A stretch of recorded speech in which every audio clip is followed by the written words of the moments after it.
Okay, let's see if I can get this all. Can you hear me? Excellent. Okay, so if you did not know, I graduated from NAU, and I am super excited.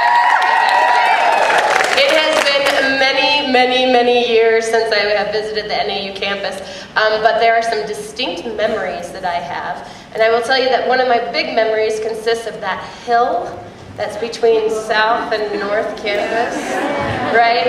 And the first year that I was here on campus, I thought to myself, okay, I was constantly walking up that hill, going back and forth, and I thought, you know what, it would be a good idea if I got a bike. If I got a bike, I'd be able to take that hill, it would be awesome. So I got a bike. And I hadn't really ridden a bike for maybe 5 years, right? It had been 5 years since I had owned a bike, but I decided for whatever reason that a bike would be a good decision. So I got a bike, got out there on the very first day, was down there at the bottom of the hill, and I started to go up. And as you can all imagine, I was in much better shape back then, but I only made it about a fourth of the way up the hill when I decided maybe I should walk up the hill with the bike. Walk up the hill with the bike. Okay, so I decided, all right, well, this is still good. I've got a long distance to my next class. A bike is still a good idea. I walked up to the top of the hill with the bike, and I thought downhill would be great, right? Downhill was disastrous. It was the most horrific thing I've ever seen in my life. I almost killed 2 or 3 people.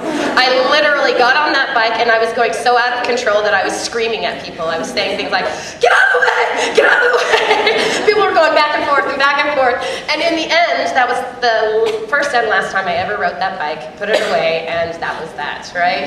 So that was my wonderful experience in trying to get around the NAU campus. But I have a great respect for NAU, and I got a fabulous education here, so I'm sure you are all getting a wonderful education. I am happy to be here today and represent the teachers of Arizona, because Arizona has amazing teachers. And you will be amazing teachers here in Arizona.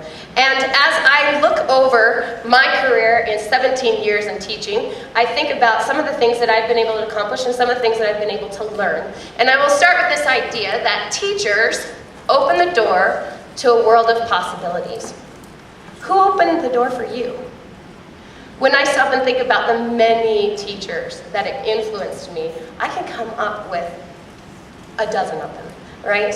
I think back to the time in my freshman English class. I had Mrs. Heck. And Mrs. Heck was awesome. And she was really cool. And her last name was Mrs. Heck. I mean, come on. It was a cool last name. And she taught us all about being in love. She taught us all about Shakespeare. And I loved Shakespeare. And to this day, I love Shakespeare because of the way that she was able to teach that and convey that idea to me. I think to my same freshman year, to my teacher, Mrs. Felix. Now, Mrs. Heck was really super cool. She was young and she was with it, and Mrs. Felix was really not. She was an older woman, and we all talked about how long we thought her hair might actually be. She wore it in a bun on top of her head, and that bun was not a normal bun. It probably was about this tall. And one day, I don't know why, but one day she wore her hair down, and it came all the way down to here. It was this long, and it was great. And honestly, Mrs. Felix was not maybe the coolest teacher in the world, but she is one of my favorite teachers.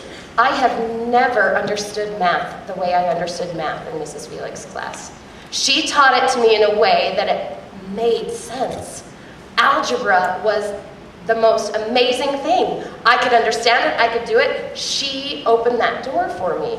Now, when I think about all of the teachers, I'm going to have to say that the one teacher that influenced me more than anything is a woman named Miss Magarelli, and she was my 5th grade teacher. And Miss Magarelli was super cool. And on the very first day of school, she said, "My name is Miss Magarelli, but you can call me Miss Mag." And I thought I was like her own personal friend because I could call her Miss Mag. And we had a fabulous year that year. She taught us she taught us all kinds of things in the classroom as well as outside of the classroom. And we ran together and we played basketball together and we had a wonderful year. And by the end of that year, I knew one thing. I wanted to be just like Miss Magarelli. And I wanted to be a teacher. And I was 10 years old.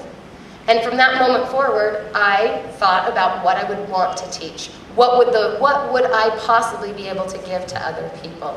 So my question to you ultimately is, who is your Miss Magarelli? What type of qualities do they possess? And when you think of that person as a role model of what qualities that you can possess as a teacher. Now I teach AP US History to 16 and 17-year-old students, and I actually gave them a survey a few weeks ago. And in that survey I asked them, what are the best qualities in teachers, right? So this was the question I asked, and this was the response that I got from them. Now, if you've ever, obviously, the words that are bigger, those were the bigger response, right? Now, if you're looking at that, you're thinking to yourself, what? Because there's some weird words up there like singing and dancing, and I have a habit of doing that in my classroom, so I think they were slightly influenced by me when they're like, oh, good teachers dance, and I thought, oh no, right? But we have these ideas, and based off of this, I thought to myself, okay, so if this is what students think is the most effective qualities of a teacher, then what should we focus on? And so I've got 3 little ideas as far as some advice to give you going into your teaching. All right? Number 1 is to know your content. I teach AP US History, so my content is American flag flying in the background, right? I love history. I have an amazing passion for history. In fact, sometimes I think that when I got into teaching, I got into teaching because I loved history so much. And I thought I could share my love and my passion of history with all the students, and they will walk out of my classroom thinking that history is the most amazing subject on the planet. But I will tell you that nobody ever leaves my classroom not thinking that I believe that history is the best subject. They all know that I love history. And I would say that every single student in every single class should believe that their teacher believes that their subject is the best subject that exists. It's the passion of believing in what you teach. Now, if you are going to know your content, I will tell you that when I walked out of NAU, I barely knew my content compared to what I know today. I have continually worked at knowing what I teach.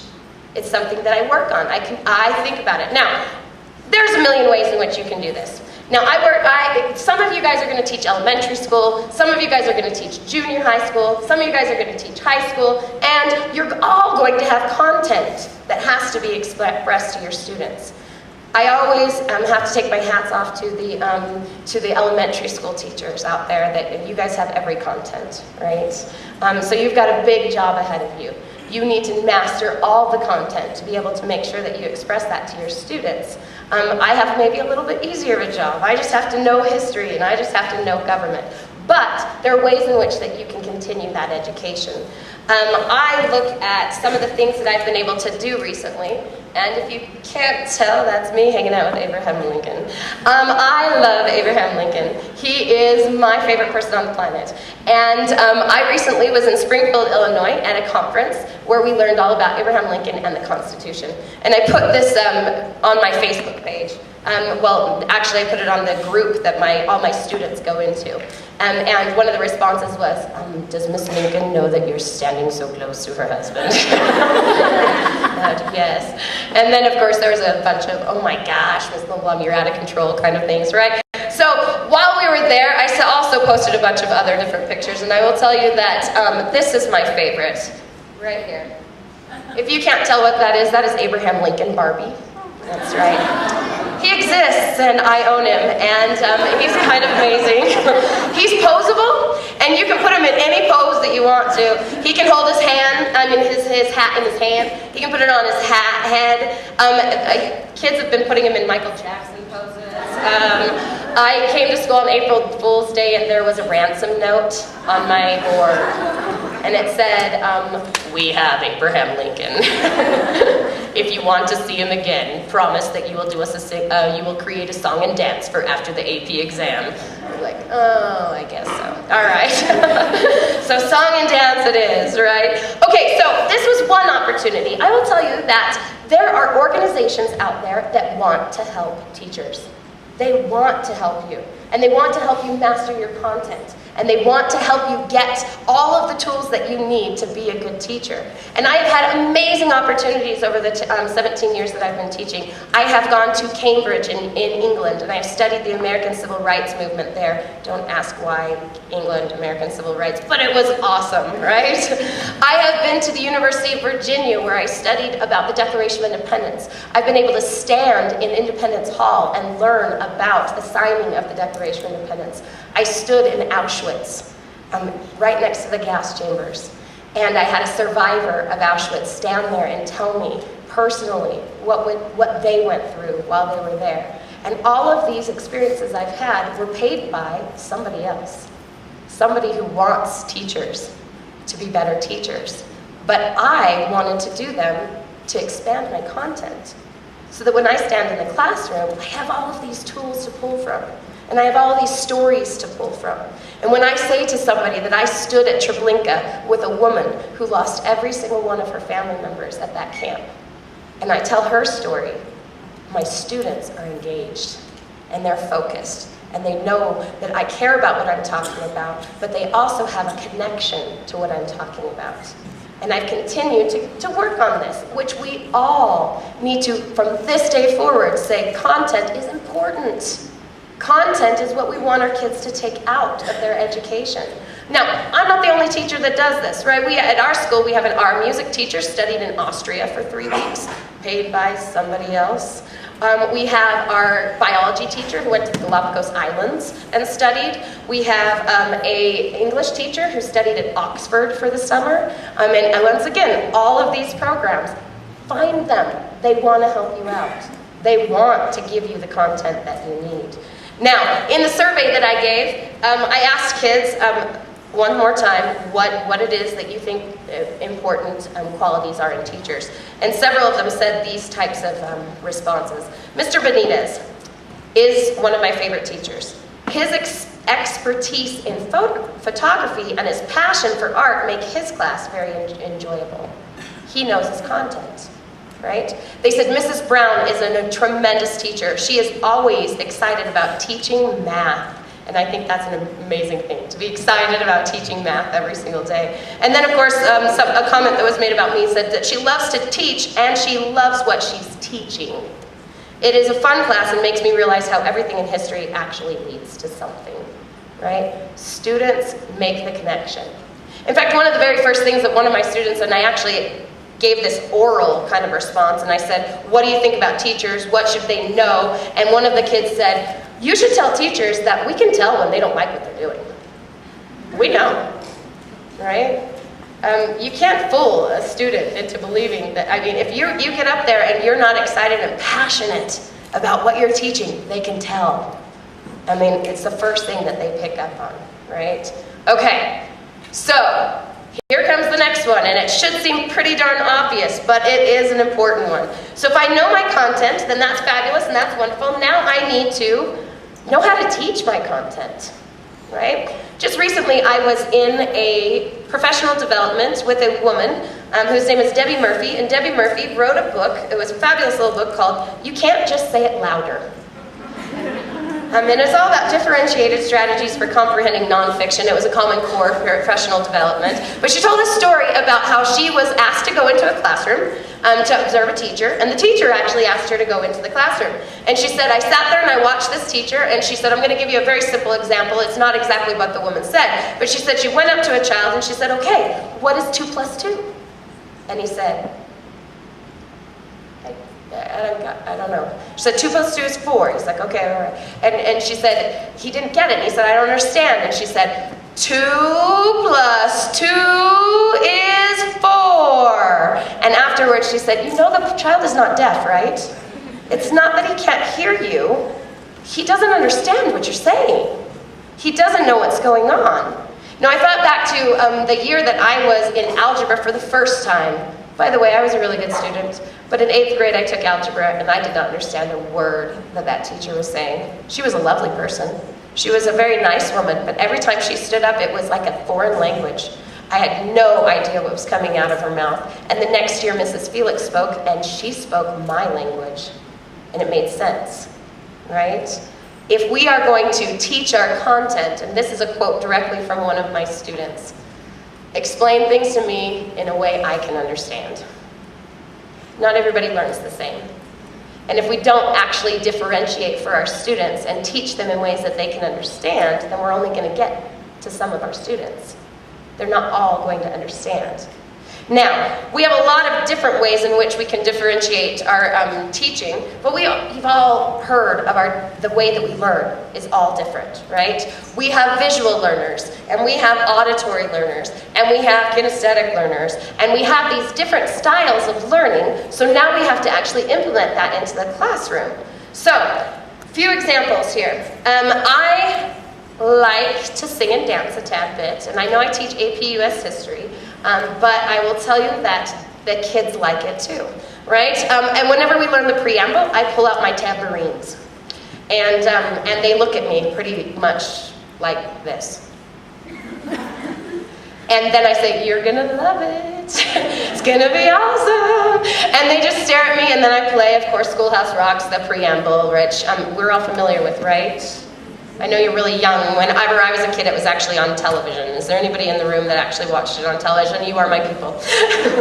Awesome. It was on TV, and it played between Saturday morning cartoons, right? And to this day, I know the preamble to the Constitution because of the Schoolhouse Rock. So I play it for my students, and they listen to me, and I say, "All right, let's sing along," and they stare at me, and honestly, by the end of the week, we are singing so loudly, and they've got tambourines, and people are walking around the room, and they're singing along, and they've got it, and then I say to them, "All right, now who knows the preamble? Who wants to stand up?" And somebody will raise their hand, and they'll stand up, and they say, "Do I have to say it, or can I sing it?" And I said, "Oh, by all means, please sing it." I would like to hear you sing that song. So then they get up, and they know it, right? I mean, it's a wonderful way for them to learn that information. I love music so much that I like to do ridiculous songs as well. I told you about my passion for Abraham Lincoln. Abraham Lincoln's birthday this year. I have a hat and a beard that sometimes comes out, and sometimes I wear it. Sometimes I was in a store recently in Springfield, Illinois, and I texted a friend, "There's hats and beards here. Do you want one?" And she texted back, "I think I'm okay." I said, "Oh, seriously, do you want it? I think everyone should have a hat and beard." Okay, so I put on my hat and beard. I had a coat, and I rewrote the words to Gangnam Style. To it's Abraham Lincoln style, right? It was kind of amazing, and the kids had a really good time, especially when I started to dance along with some of that. You know the choreography. It's ridiculous, and it's good times. But I will tell you that they all walked into that room knowing something a little bit more about Abraham Lincoln, and they will never forget that day. In fact, I think you might find it on YouTube. It's kind of embarrassing that way, but... Music, a wonderful way to bring things into the classroom. Okay, so I teach juniors. I also teach a government class. Now, I don't know how many of you guys have ever experienced seniors in high school. I love seniors, but my seniors are ready to graduate. They are very ready to graduate, and they come to class each day kind of, it's April, right? And they're kind of checked out a little bit. They're like, graduation is on the horizon. Okay, so the other day, I said, all right, we are going to compare the ideas of the Constitution, the powers given to the Congress, which powers are given, which powers are denied. And I said, we're going to do this in something that we call a graffiti chart, right? And so I get everybody with a big gigantic piece of butcher paper, and I said, okay, you're going to choose which one you think are the 4 greatest of the powers that are given to the actual government, and then 4 that are denied. And then I want you to represent all of those on this chart using graffiti, right? Pictures, drawings, whatever, and their eyes lit up, right? It was, oh, I get to draw? And I actually came up to a student who had his cell phone out, and I said, seriously? But then I looked at his cell phone, and he was looking up styles of graffiti and which style he could use, right? So I was like, okay, leave it out, and you can use that style of graffiti, right? I said, all right, make sure you put your name on the back side of this paper, and a group raised their hand and said, can we put our graffiti names on the back? I said, exactly what is your graffiti name? Well, my graffiti name is David Swag Daddy Johnson. And I said, awesome, put it on the back of the paper, right? So this was it, right? This was they're seniors in high school. They were so excited to draw pictures, right? It gets them. You've got to get to what they want to do. You've got to make it important. You got to make it relevant to them. You need to make it work for them. And you have to hit all of the different styles, right? Now, whenever I give group presentations, my AP US History students, they have to be in groups of 3 or 4. They get to present different information to students, and then they get to present a creative portion. right? So I am all about the creativity. How are we going to remember this? There has been amazing puppet shows. I cannot even tell you how many amazing puppet shows I've actually seen. There has been great skits. There has been great videos. The most impressive thing I have ever seen in my entire life was a group that was talking all about the Lewis and Clark expedition. And they wrote a song titled The Life and Times of Sacagawea. And they wrote it, and they had changed all of the words to Teo Cruz's Dynamite.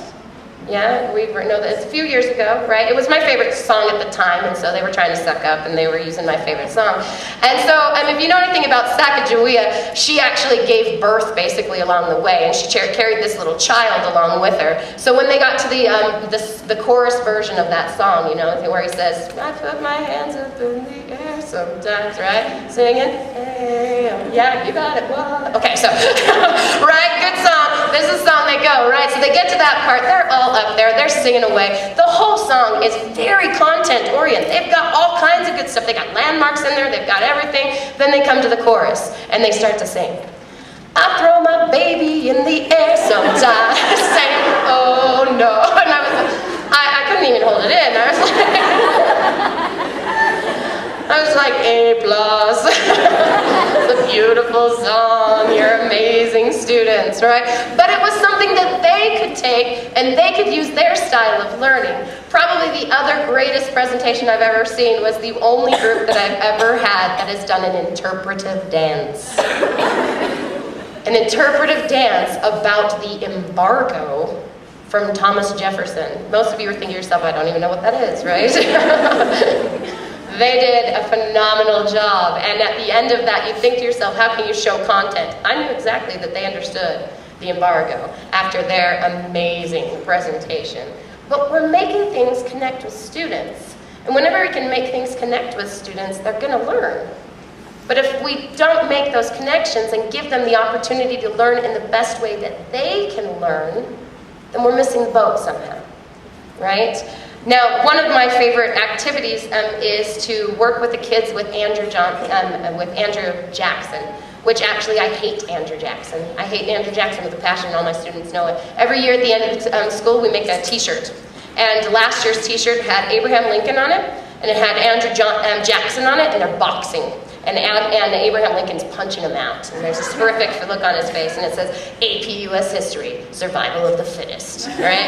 Awesome t-shirt. And then kids see it all over campus, and they're like, hey, what's going on, right? Everyone asks about it. It's a great, great tool. But I do not like Andrew Jackson, but my students know everything about Andrew Jackson. Because every single year, we put him on trial. I say, this guy, here's the crimes that are against him, right? He ignored the Supreme Court. He said, I've got my own army, you tell me what to do, fine, I'm gonna ignore you, right? And we outlined the things that he did wrong, or that I think he did wrong, right? And they don't always convict him. In fact, quite often they wanna tell me that he's innocent because they wanna prove me wrong, right?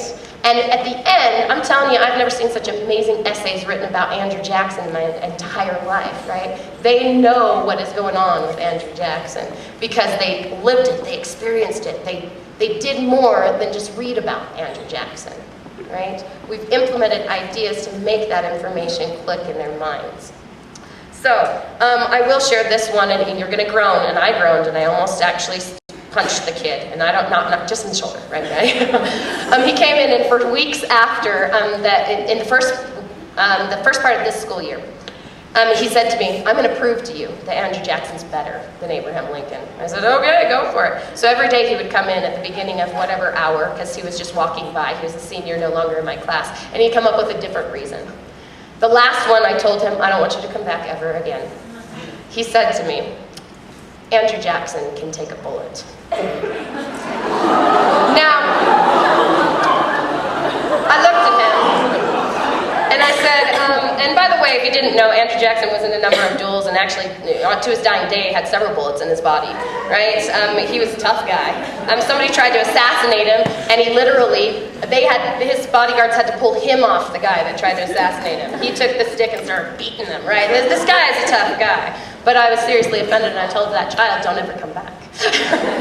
Don't you come and tell me anything else. No. We're still very good friends, that student and I. Now, in the surveys that I gave to my students, they gave me some ideas of what they thought were so important in the way that their teachers taught them, right? That they were taught the content and taught in a way they could understand. They said, Mrs. Smith is an amazing teacher. She works with us until we understand. Right? Not just, here it is, and now let's move on. Mrs. Griffin is amazing. She would go over problem examples step by step until we understood. And Mrs. Dennison explained everything in a clever manner that kept our attention and our interest. We've got to make sure that we can explain things in a way and teach in a way that we're going to reach as many students as we can and reach everyone that we can. All right, so we're on to our last idea. Know your students, right? So we've got know your content, know how to teach your content, and know the kids that are in your class. Now I said earlier that I love history. It's like a passion of mine. I live it, I breathe it. I go on vacation to historical spots. I love history. And when I first started teaching, I thought that that was it. I could pass this passion on to my students. It was going to be all about history. And I quickly found out that it wasn't about history. It was about the students.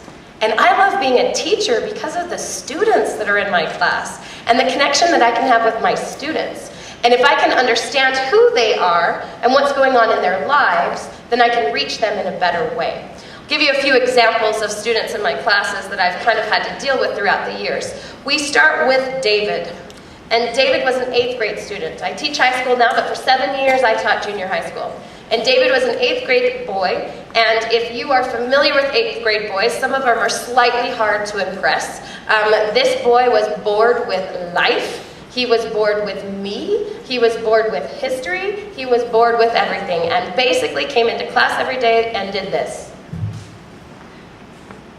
And I looked at him and I thought, oh, okay, what am I going to do about David? So one day I am on a roll, I don't even know what I was talking about, but I was feeling pretty darn good about it. I was like, woo, and people were responding, and people were talking, and I was getting all kinds of information from everybody, and David raised his hand.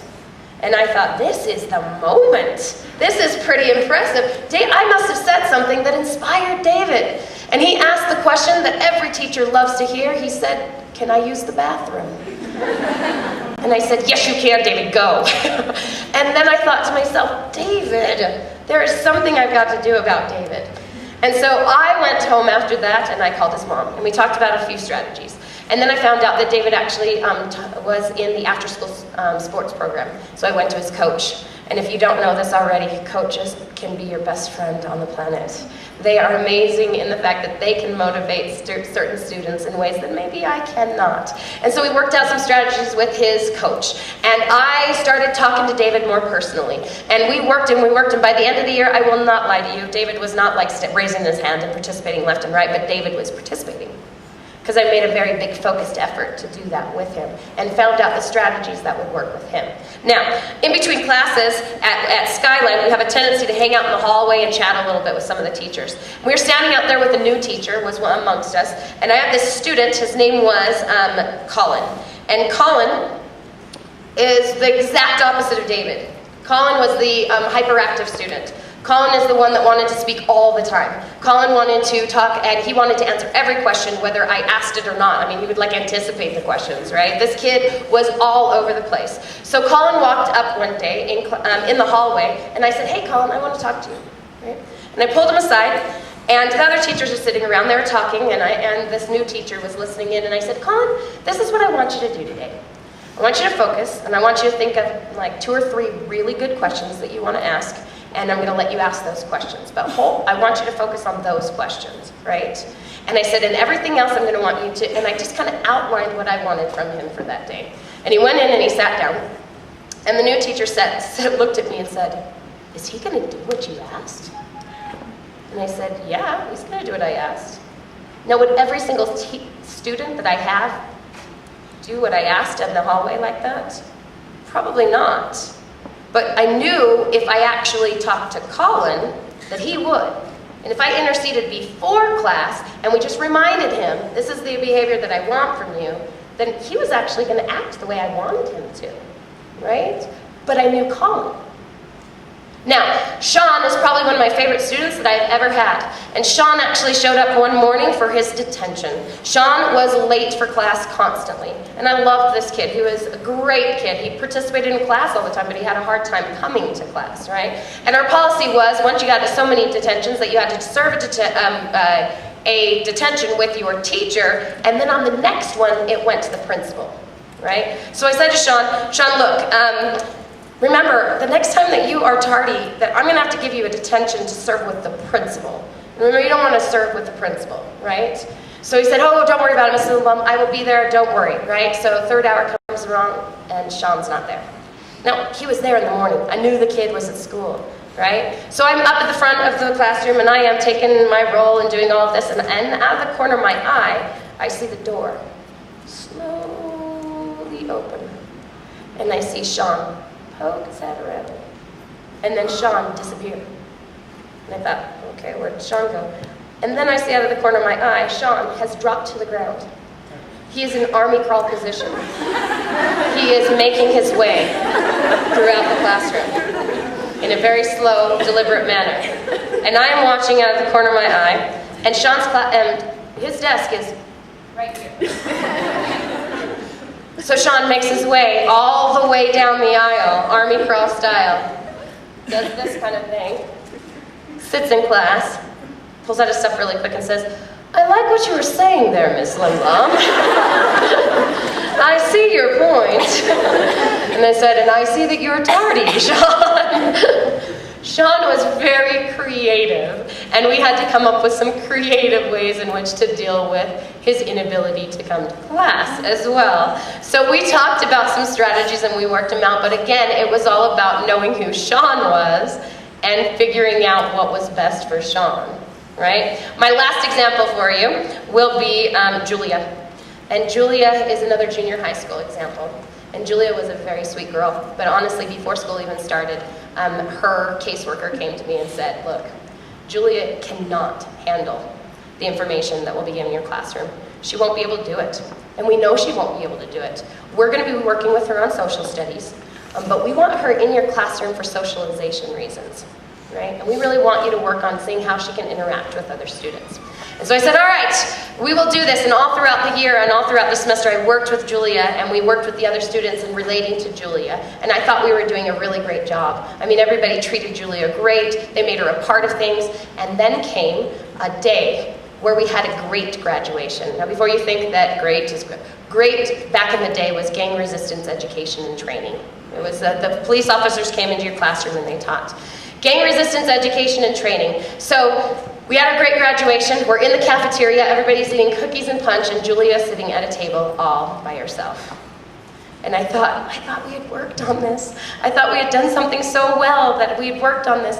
And before I could do anything, I looked at a table of young girls who all of a sudden whispered to each other, and they all stood up, and they walked over to Julia's table, and they sat down. And I get emotional thinking about it now, but I thought to myself, okay, right? I knew what Julia needed throughout the semester, and we worked hard as a class to make sure, and it worked. Even on that last day, right? Those kids picked up on it. And I was so proud of them on that day. Now, all of these things, when we're thinking about our students, and we're thinking about our content, and we're thinking about how to express our content. If you walk into my classroom, this is what you see at the very back wall. Now, of course, there's all kinds of historical people up there, and I think that as a history teacher, I have this wonderful opportunity to talk about how people have made a change throughout their lives, and how they've impacted the world that they've lived in. And I want my students to walk out of the classroom with that same idea that they can make an impact. And so I make this challenge to them to take a stand and to use your voice and to make a difference in the world. And every day that I walk in, I think the same thing. I've got to be doing that. And I believe that, what am I doing to make a difference, right?